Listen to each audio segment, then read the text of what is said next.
প্রিয় বন্ধুগণ, এই সময়টা খুবই একটা গুরুত্বপূর্ণ সময় জাতির জীবনে। আপনারা সবসময় কথাটা মনে রাখার চেষ্টা করবেন, যেহেতু আপনারা শিক্ষক, আপনার জাতি গঠন করবার কারিগর বলা হয় আপনাদেরকে, তাই না? সেই জন্য আপনারা গর্ববোধ করেন, আমরাও গর্ববোধ করি। আমার পারিবারিক ভাবে আমরা শিক্ষক পরিবার। আমার বাবা শিক্ষকতা দিয়ে জীবন শুরু করেছিলেন, আমি শিক্ষকতা দিয়ে জীবন শুরু করেছি। আমার বড় বোন শিক্ষকতা দিয়ে রিটায়ার করেছেন, আমার ছোট বোন সেও শিক্ষকতা করেছে। অর্থাৎ আমরা আমাদের পরিবারের 90% মানুষ আমরা শিক্ষকতার সঙ্গে জড়িত। ডিজাইন, এলিগেন্স, বিউটি, সেরা পণ্য সবার জন্য জেভিকো। আমরা আপনাদের সমস্যাগুলোকে উপলব্ধি করি, বুঝি, এবং সেই জন্য আপনাদের হয়ে কথা বলতে আমি একটু দ্বিধা করি না। কারণ আমি বিশ্বাস করি যে দেশে শিক্ষাকে সঠিকভাবে নির্ধারণ না করা যাবে, তাকে স্ট্রাকচার মধ্যে না আনা যাবে, কাঠামোর মধ্যে না আনা যাবে, সে জাতির সহজে কোনো উন্নয়ন হবে না। দুর্ভাগ্য আমাদের 53 বছর পার হয়েছে, সবচেয়ে দুর্বল জায়গা যদি কোনোটা থাকে সেটা হচ্ছে আমাদের শিক্ষা ব্যবস্থা। বলতে এতটুকু দ্বিধা নেই যে আজকে শিক্ষা ব্যবস্থা সম্পূর্ণ ভেঙে পড়েছে। বিভিন্ন রকম পরীক্ষা নিরীক্ষা, বিভিন্ন রকম দুর্নীতি, চক্রান্তের বেড়া জালে শিক্ষা ব্যবস্থাকে অত্যন্ত পরিকল্পিতভাবে ধ্বংস করা হয়েছে। অনেকটা জাতিকে যদি উপরে উঠতে হয় তাহলে অবশ্যই শিক্ষাকে ভিত্তি করে তাকে উপরে উঠতে হয়। জ্ঞানের কোনো বিকল্প নেই, কোনো বিকল্প নেই। সেই জ্ঞান একমাত্র আসে শিক্ষা থেকে। প্রিয় বন্ধুগণ, 1971 সালে যখন আমরা স্বাধীনতা যুদ্ধ করি, সেই যুদ্ধ করেছিলাম আমরা পাকিস্তান শাসকদের বিরুদ্ধে। আমরা যুদ্ধ করেছিলাম পাকিস্তান হানাদার বাহিনীর বিরুদ্ধে।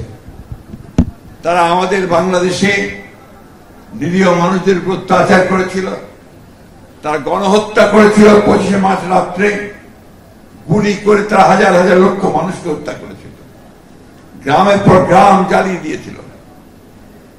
সে কথাগুলো কিন্তু আমাদের ভুলে যাওয়ার কথা না। বিশেষ করে আমার মতো লোকের পক্ষে তো বলাই সম্ভব নয়, কারণ আমি নিজেও একদিন মুক্তিযোদ্ধা ছিলাম। বন্ধুগণ, সেই মুক্তিযুদ্ধের যে মূল বিষয়টা ছিল, চেতনা ছিল, তা প্রধানত ছিল একটা গণতান্ত্রিক ব্যবস্থা। অর্থাৎ আমরা যদি গণতান্ত্রিক ব্যবস্থা প্রতিষ্ঠা করতে পারি, গণতান্ত্রিক সমাজ প্রতিষ্ঠা করতে পারি, গণতান্ত্রিক রাষ্ট্র ব্যবস্থা করতে পারি, তাহলে আমরা আমাদের সমস্যাগুলোকে গণতান্ত্রিক পদ্ধতিতে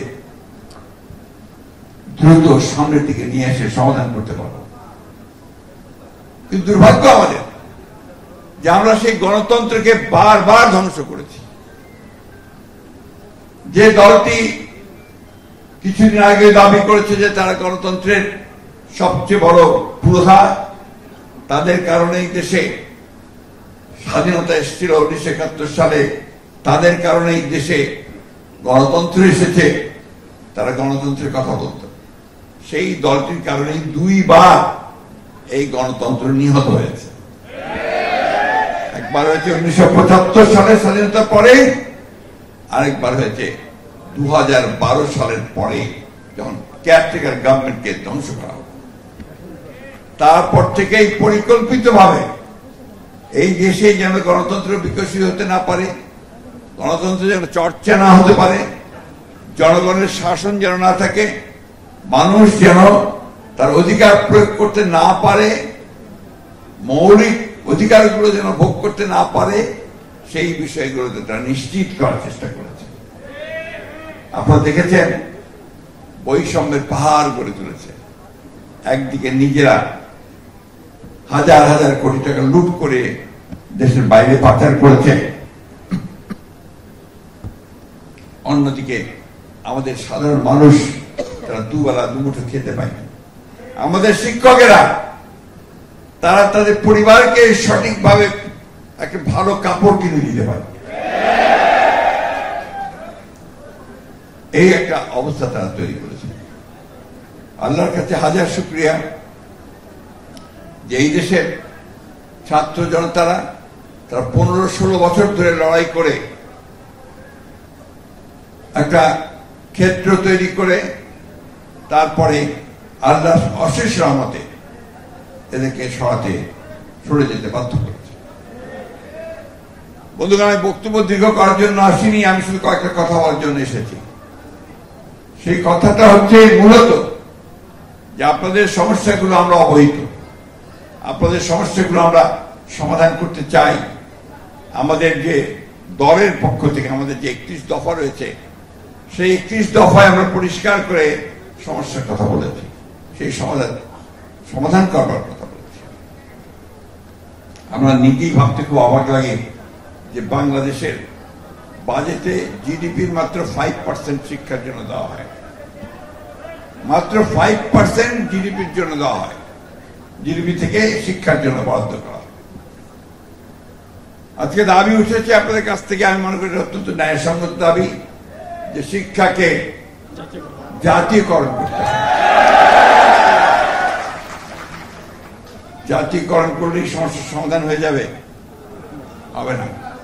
অতীতে শিল্প কলকারখানা সব জাতীয়করণ করা হয়েছিল, তাতে করে লাভ হয় নাই, আবার শিল্প কারখানা বেসরকারি খাতে তুলে দিতে হয়েছে শিল্পকে, তাই না? অর্থাৎ আপনি যদি দিতে না পারেন, ডেলিভার করতে না পারেন, আপনি যদি জাতির প্রয়োজন মেটাতে না পারেন, তাহলে এটাকে জাতীয়করণ করে কোনো লাভ হবে। সবার আগে যেটা প্রয়োজন হবে, আপনারা সবাই শিক্ষিত মানুষ, এখানে আপনাদের নিজেদেরকে একটা উপলব্ধি আনতে হবে যে আমি যে পেশায় নিয়োজিত হয়েছি, সেই পেশাটি হচ্ছে শুধু আমার নয়, এটা আমার জাতি গঠনের পেশা, যেটা আমরা অনেকেই করি না। আমরা মনে করি আরেকটা চাকরির মতো, কেরানির চাকরির মতো। আপনারা কিছু মনে করবেন না, আমি শক্ত একটা কথা বলবো। আপনারা যখন একটা চাকরির জন্য আওয়ামী লীগের এমপিদের হাতে কয়েক লক্ষ টাকা তুলে দিয়েছেন, সেটা কি আপনারা ভালো কাজ করেছেন? জমি বিক্রি করে আপনার টাকা তুলে দিয়েছেন, কেন? চাকরি না পেলে তো ভবিষ্যৎ চলবে না, তাই না? এই যে বিষয়টা, এটাকে আমি বিচ্ছিন্ন একটা ঘটনা বলছি, সবখানে সব ক্ষেত্রে তাই হয়েছে। এগুলোর বিরুদ্ধে রুখে দাঁড়াতে আমরা অনেক সময় নিয়েছি। আজকে পরিবর্তন এসছে, ছেলেরা প্রাণ দিয়েছে, মানুষ প্রাণ দিয়েছে, গিয়ে পরিবর্তন এনেছে। এখন আপনারা সবাই দলে দলে বেরিয়ে আসছেন, আমরা বেরিয়ে আসছি যে আমার এই দাবি মানতে হবে, আমার এই দাবি মানতে হবে, ওই দাবি মানতে হবে, তাই না? ঠিক কিনা? ভুল বলছি নাকি? দাঁড়ান প্লিজ, প্লিজ। ওটা সবাইকে বাধ্য করা হয়, ওর মধ্যেই ঢুকে দাঁড়াতে হয়। ওই ছাত্রদেরকেও বাধ্য করা হয়েছিল চুপ করে থাকতে, আমাদেরকে বারবার জেলে পাঠানো হয়েছে, পাঠানো হয়নি, আমরা কিন্তু উঠে দাঁড়িয়েছি। এই জিনিসটা আমি বললাম এই জন্য যে আপনাদেরকে সেই মানসিকতা তৈরি করতে হবে, আপনাদেরকে সেই মানসিকতা তৈরি করতে হলে জাতির কোনো উন্নতি হবে না, আপনি পারবেন না করতে।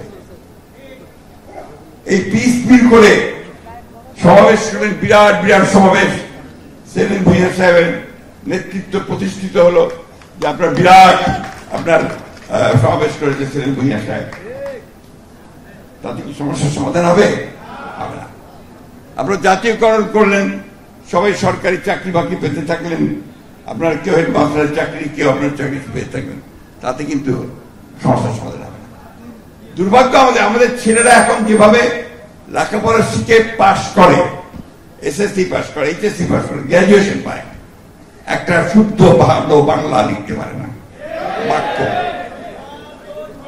আপনাদের এই কথাগুলো একদম ভালো লাগবে না আমি জানি, but that is the truth.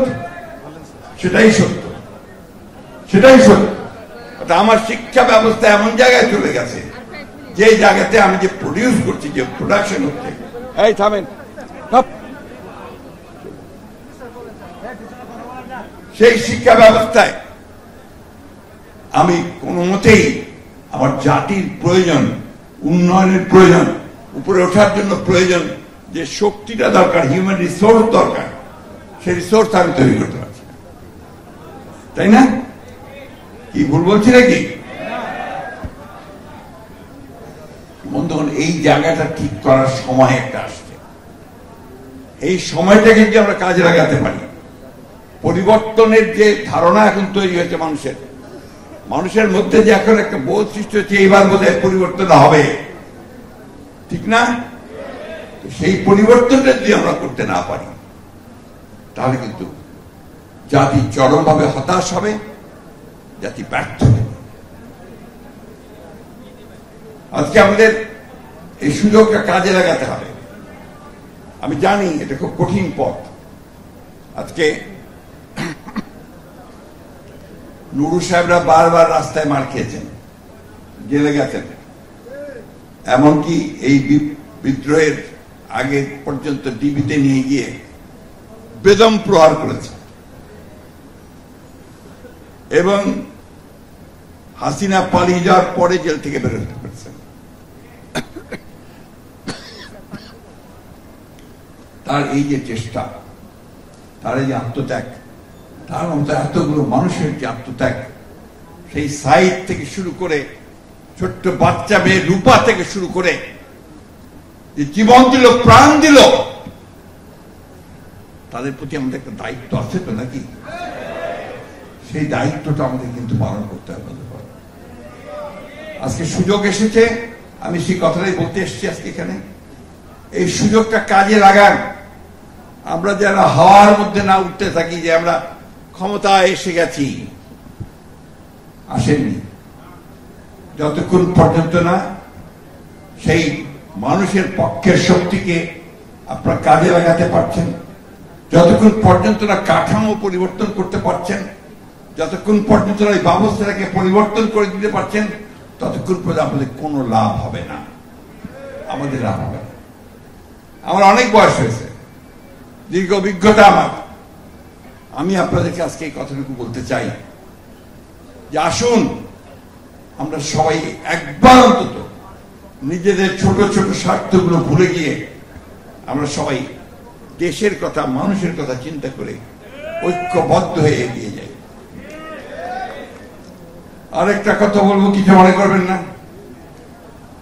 সেটা হচ্ছে শুধু ওই নেতা, আমাদের মতো নেতাদের কথা শুনে দৌড়াবেন না। ভালো মন্দ বিচার করার কথা শিখবেন নিজেরা, কারণ আপনারা শিক্ষক। আপনাদেরকে প্রতি মুহূর্তে চিন্তা করতে হবে যে আমি আমার জাতিকে কি দিয়ে যাব। আমার জাতিকে আমি তখনই দেবো যখন আমি একটা ছেলেকে সঠিকভাবে শিক্ষিত করে গড়ে তুলতে পারবো। প্রেসিডেন্ট জিয়া রহমান সাহেব অল্প দিন ছিলেন, তাই না? একেবারে অল্প দিন। এই অল্প দিনে 3.5 বছর 4 বছরে তার কাজ করার সুযোগ পেয়েছিলেন। এই 4 বছরে কিন্তু তিনি সাধারণ মানুষের কাছে, নতুন ছেলেরা তাকে চেনে না, যারা নতুন প্রজন্ম কি বলছে জেনজি, নতুন প্রজন্মের ছেলেরা তাকে চেনে না, দেখেনি, জানেও না তার কি গুণ ছিল তার। আমরা তাকে দেখেছি, এই মাত্র 3.5-4 বছর সময়ের মধ্যে কি আমূল পরিবর্তন তিনি নিয়ে এসেছিলেন এবং শিক্ষা ব্যবস্থার জন্য কি কাজ তিনি শুরু করেছিলেন। একটা কথা আমার মনে আছে যে এসএসসি পরীক্ষায় 50 নম্বর দিয়েছিলেন। এই 50 নম্বর থাকবে একটা ছেলে যদি একজন নিরক্ষর মানুষকে সাক্ষরতা দান করতে পারে, তার থেকে 50 নম্বর দেওয়া। তিনি এটাকে ইন্ট্রোডিউস করেছিলেন। এগুলো হচ্ছে সুদূর প্রসারী চিন্তা। বেগম খালেদা জিয়া মেয়েদের জন্য প্রথম যে কাজটা শুরু করেছিলেন, আপনাদের মনে আছে কি না? উপবৃত্তি আরো পরে, প্রথমে ছিল শিক্ষার বিনিময়ে খাদ্য। মনে আছে? প্রাইমারি স্কুলে মেয়েটাকে পাঠালে সে খাদ্য পাবে। পরে সেটা উপবৃত্তি হয়েছে, বিনা বেতনে পড়াশোনার ব্যবস্থা হয়েছে, ক্লাস 12 পর্যন্ত করেছে ম্যাডাম, তাই না? এগুলো হচ্ছে মৌলিক কাজ জাতির জন্য। বন্ধুগণ, আমি এই কথাগুলো আজকে এই জন্য বলার সুযোগ নিচ্ছি যে আপনাদের সঙ্গে সবসময় আমার দেখা হওয়ার সুযোগ হবে না, হয় না। আমরা মাঠে ঘাটে রাজনীতি করি, বালাই জিন্দাবাদ জিন্দাবাদ দেই, তাই না? এখানে আপনারা যারা আছেন সবাই অত্যন্ত সচেতন মানুষ সমাজের। আপনারাই নির্ধারণ করবেন যে মানুষটা কিভাবে তৈরি হবে, শিশুটা কিভাবে তৈরি হবে।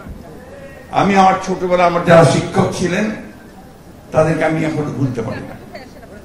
মনে হয় যে তারা আমাকে এখন যে, আচ্ছা তোমাদের সমস্যাটা কি, হোয়াট ইজ ইয়ার প্রবলেম, হ্যাঁ কি সমস্যা তোমাদের?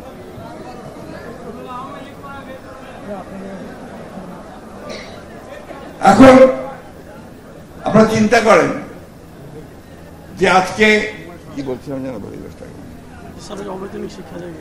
হ্যাঁ এই যে আপনার ধরেন আমরা শিক্ষা ব্যবস্থাকে জাতীয়করণ করি, জাতীয়করণ করার পরে আপনার সেখানে কিন্তু আপনার সিলেকশনের প্রশ্ন আসবে, শিক্ষা স্কুল শিক্ষা প্রতিষ্ঠান সবকিছু সিলেকশনের প্রশ্ন আসবে। সেখানে যারা শিক্ষকতা করবেন তাদেরকে সেই গুণগত মান অর্জন করতে হবে, তাই কি না? তখন তো আপনারা আবার আন্দোলন করবেন যে না আমরা এই পরীক্ষা দেবো না, এটা হবে না, ওটা হবে না। এইখান থেকে বের হয়ে আসতে হবে। অর্থাৎ আমাদেরকে নিজেদেরকে যোগ্য তৈরি করে দেশের জন্য রাষ্ট্রের জন্য কাজ করতে হবে। বন্ধুগণ, আজকে আমি আপনাদের সামনে দোয়া চাইতে চাই যে আমাদের দেশনেত্রী বেগম খালেদা জিয়া তিনি অত্যন্ত অসুস্থ, ডাক্তার সাহেবরা চেষ্টা করছেন, আমরাও চেষ্টা করছি তাকে চিকিৎসার জন্য বাইরে নিয়ে যাওয়ার জন্য, তার জন্য দোয়া করবেন। আমাদের আরেকটি ঘটনা আজকে ঘটেছে যে আমাদের দলের প্রতিষ্ঠাতা শহীদ প্রেসিডেন্ট জিয়াউর রহমানের সময় থেকে বদরুদ্দোজা চৌধুরী সাহেব ডাক্তার অবসরপ্রাপ্ত, তিনি আজকে ইন্তেকাল করেছেন। যদিও তিনি আমাদের সঙ্গে ছিলেন না শেষের দিকে, কিন্তু দলের এই প্রতিষ্ঠাতা সাধারণ সম্পাদক মহাসচিব তিনি ছিলেন। সেই কারণে তার এই মৃত্যুতে ইন্তেকালে আমি গভীর সমবেদনা জানাচ্ছি, দুঃখ প্রকাশ করছি, তার আত্মার মাগফিরাত কামনা করছি। আর আপনাদেরকে অনুরোধ করবো যে আপনারা আমাদের দেশনেত্রী বেগম খালেদা জিয়ার রোগ মুক্তির জন্য দোয়া করবেন। আমাদের ভারপ্রাপ্ত চেয়ারম্যান জনাব তারেক রহমান যেন অবিলম্বে দেশে ফিরে আসতে পারেন তার জন্য আপনারা দোয়া করবেন। আর শেষ করতে দেন, আর এই যে হাজার হাজার মানুষ যারা এই 15-16 বছর ধরে আওয়ামী লীগের পুলিশের হাতে, আওয়ামী লীগের হাতে নিপীড়িত হয়েছে, অসংখ্য মিথ্যা মামলা তৈরি হয়েছে, গায়েবী মামলা তৈরি হয়েছে, তাই না? এই মামলাগুলো যেন প্রত্যাহার হয়ে যায়, তার জন্য আমাদেরকে জোর গলায় কথা বলতে হবে। মানে এই মামলা আমার ব্যক্তিগত কারণে হয়নি, এই মামলা হয়েছে রাষ্ট্রকে সঠিক পথে নিয়ে যাওয়ার চেষ্টা করার কারণে, তাই না? তো বন্ধুগণ, আমি আরেকটা অনুরোধ করব যে আমরা এখন বর্তমান যে সরকার এসছে আমাদের প্রফেসর ডক্টর ইউনূস সাহেবের নেতৃত্বে, এই সরকার তো যারা আন্দোলন করেছে তারাই, তাকে আমরা সবাই মিলেই এই সরকারকে আমরা দায়িত্ব দিয়েছি দেশকে সঠিক দিকে নিয়ে যাওয়ার জন্য। আমরা তাদেরকে অবশ্যই সময় দিচ্ছি, সময় দেব, কিন্তু বারবার প্রশ্ন আসে যে কতদিন সময় দেবেন। আমরা সেই পর্যন্ত সময় দেব যে পর্যন্ত একটা যৌক্তিকভাবে তারা একটা নির্বাচনের ব্যবস্থা তৈরি করতে পারবেন। আমরা বিশ্বাস করি, রাজনীতি করি এবং আন্দোলন করেছি, জান দিয়েছি, প্রাণ দিয়েছি একটা কারণে, যে আমরা জনগণের ভোটের অধিকারকে প্রতিষ্ঠিত করতে চাই, আমরা গণতন্ত্রকে প্রতিষ্ঠা করতে চাই। আমরা কোন রাজনীতিকরণের রাজনীতি বিশ্বাস করি না। আবার ওই -2 111 আমরা দেখতে চাই না। আমরা আবার ওই মৌলবাদ বা জঙ্গিবাদকে দেখতে চাই না। আমরা আবার সন্ত্রাসকে দেখতে চাই না। আমরা সত্যিকার অর্থে দেশে একটা সুস্থ, একটা উদারপন্থী গণতান্ত্রিক ব্যবস্থা দেখতে চাই। তার জন্যই আমরা তাদের হাতেই দায়িত্ব দিয়েছি যারা আমরা মনে করেছি যে এরা যোগ্য মানুষ, তারা কাজ করছেন। তবে যত দ্রুততার সঙ্গে সঠিকভাবে কাজ করার জন্য আমি আহ্বান জানাবো। আরেকটা কথা তাদের উদ্দেশ্যে বলতে চাই, যে ভূতগুলোকে নিয়ে তারা জনগণের উপরে অত্যাচার, নির্যাতন, নিপীড়ন চালিয়েছে, যে দুর্নীতি করেছে, লুটপাট করেছে, সেই ভূতেরা কিন্তু এখনো প্রশাসনের মধ্যে আছে। এই ভূতগুলোকে দূর করতে হবে, নাহলে আপনারা কোনো কিছুই করতে সক্ষম হবেন না। আমি সবশেষে আবার আপনাদেরকে অনুরোধ করব যে আপনারা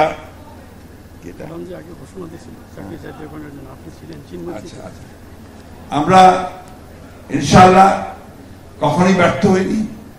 আমরা 52 সালে ভাষা আন্দোলনে জয়ী হয়েছি, আমরা 69-এ জয়ী হয়েছি, 71-এ জয়ী হয়েছি, আমরা 90-এ জয়ী হয়েছি দেশনেত্রী এবং খালেদা জিয়ার নেতৃত্বে। এবার আমাদের আন্দোলন শুরু হয়েছিল আমাদের এই ভারপ্রাপ্ত চেয়ারম্যান তারেক রহমান সাহেবের নেতৃত্বে। আমরা ইনশাআল্লাহ এখানে জয়ী হব। আরেকটা কথা আপনাদের আমি বলতে চাই, সেটা হচ্ছে যে আমাকে আমাদের সেলিম ভুঁইয়া সাহেব, উনি এখন অনেক বড় নেতা, আমাদের শুধু আপনাদের নেতা নন, তিনি শুধু আপনাদের নেতা নন, তিনি এখন বিএনপির নেতা, তাই না? তো এখন উনি আমাদের একটা কাগজ করে দিয়েছেন যে ম্যাডামের একটা ঘোষণা ছিল চাকরি জাতীয়করণ করার জন্য। ম্যাডামের ঘোষণা তো সকলের জন্য শিরোধার্য। আমাদের সরকারে আসতে হবে তো, সরকারে আসতে হবে তো নাকি? সরকারে কখন আসতে পারবেন? জনগণ যদি ভোট দিয়ে আপনাকে সরকারে পাঠায়, তাই না? ভোট দিবে কখন? যখন আপনি জনগণের কাছে প্রমাণিত হবেন যে আপনি যোগ্য এবং আপনি আগামী 5 বছর তাদেরকে সুষ্ঠুভাবে তার সেবা করবেন, তার কাজ করতে পারবেন, তাই না? সবখানে কি আমরা সেই সব শুনতে পাচ্ছি? পত্র পত্রিকায়, বাইরে বিভিন্নভাবে সমালোচনা হচ্ছে না? এই সমালোচনা যেন না হয় তার কাজ করতে হবে। আমরা চাই না, আজকে আমি বলেছি যে যারা এই দুর্নীতি করে, যারা চাঁদাবাজি করে, জমি দখল করে, এরা বিএনপির লোক নয়, এরা দুর্বৃত্ত। আমরা দল থেকেও কিছু লোকের বিরুদ্ধে চেয়ারম্যান সাহেব ব্যবস্থা নিয়েছেন, তাই না? আমরা তাদের বিরুদ্ধে ব্যবস্থা নিয়ে থাকি।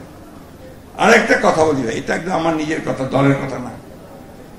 শিক্ষকদেরকে দল কানা হলে চলবে না। দলকে, শিক্ষকদেরকে দলীয় রাজনীতির একটু দূরে থাকতে হবে, তাহলে শিক্ষা প্রতিষ্ঠান থাকবে না। কথাটা আপনাদের ভালো লাগবে না আমি জানি, কারণ আওয়ামী লীগ যে অবস্থা তৈরি করে দিয়ে গেছে, সে একেবারে পিয়ন থেকে চাপড়া থেকে শুরু করে গভর্নিং বডির প্রেসিডেন্ট পর্যন্ত সে আওয়ামী লীগের চাকর বাকরতে ঢুকে দিয়ে গেছে, তাই না? সেখান থেকে বের করে আনতে হবে তো। বের করে নিয়ে এসে আপনি যেমন ভালো, সুস্থ, যারা লেখাপড়ার সঙ্গে সম্পর্ক আছে, বিদ্যুৎসাহী, যারা কাজ করতে পারবে, তাদেরকে নিয়ে আসতে হবে। এটা যদি আপনারা মন থেকে করতে পারেন, তাহলেই পরিবর্তন হবে, আর তার মধ্যে পরিবর্তন হবে না। বন্ধুগণ, আমি আগেই বলেছি যে আমি খুব আশাবাদী মানুষ, ইতিবাচক মানুষ। অনেকেই বলে যে কি হলো, আমি বলছি এই পর্যন্ত তো হলো। হাসিনা পালায় গেছে, এটা হলো না? পার্লামেন্ট ভেঙে গেল, এটা হলো না? ম্যাডাম বের হলো, এটা হলো না? বাকি কাজটা এখন আমাদেরকে করতে হবে, তার জন্য কাজ করতে হবে। দরকার হলে আবার রাজপথে নামতে হবে, দরকার হলে আবার বুকে রক্ত দিতে হবে, সবাইকে সঙ্গে নিয়ে জাতীয় ঐক্য সৃষ্টি করে আমরা সত্যিকার অর্থেই এই দেশে প্রেসিডেন্ট জিয়া রহমান সাহেবের যে স্বপ্ন, সেই স্বপ্নকে আমরা বাস্তবায়িত করবো। ম্যাডামের স্বপ্নকে বাস্তবায়িত করবো, তারেক রহমানের স্বপ্নকে বাস্তবায়িত করবো। আপনাদের সকলকে ধন্যবাদ। আসসালামু আলাইকুম, খুদা হাফেজ। বাংলাদেশ জিন্দাবাদ, শিক্ষক সমাজ জিন্দাবাদ।